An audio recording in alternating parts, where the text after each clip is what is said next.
राष्ट्रीय नाट्य एकाडेमी एवं इंडियन ऑयल मिलित सहयोग में 8 ରୁ 16 वर्ष बयसर पिलामानंक पई देश में 8टी राज्य में एककालीन शिशु नाट्य कर्मशाला आयोजित होईछि।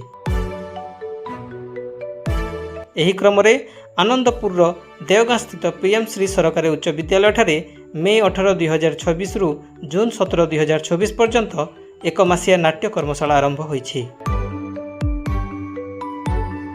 मे 18 तारिख सकाल 10टारे आयोजित उद्घाटनी समारोह में आनंदपुर उपजिल्लापाल श्रीजुक्त नीलमाधव सुना मुख्य अतिथि भाव जोगदे यह उद्घाटन करिसेंति। एथिरे एनएसडी रो श्री प्रदीप कुमार महांती, केन्दुझर एडीओ श्रीकांत कुमार बेहेरा, प्रधान शिक्षक प्रकाश कुमार पंडा एवं एक्स आर्मी सभापति त्रिलोचन दास सम्मानित अतिथि भाव जोगदे थिले।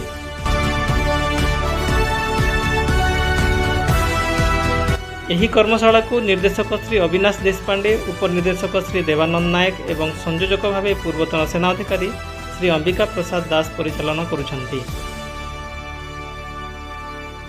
छात्र छात्री सृजनशीलतार विकास पाई यह एक प्रशंसनीय प्रयास बोली जनसाधारण ने चर्चा जोर धरिछि। दिल्ली जीवासा करिवे बहुत कष्ट रे एटी सहिबे कि ताकर आस्यर उद्देश्य होछि जे ए भलिया अंचल काइना ए जो वर्कशॉप हमें करछु दिल्ली रे प्रति वर्ष भलिया 30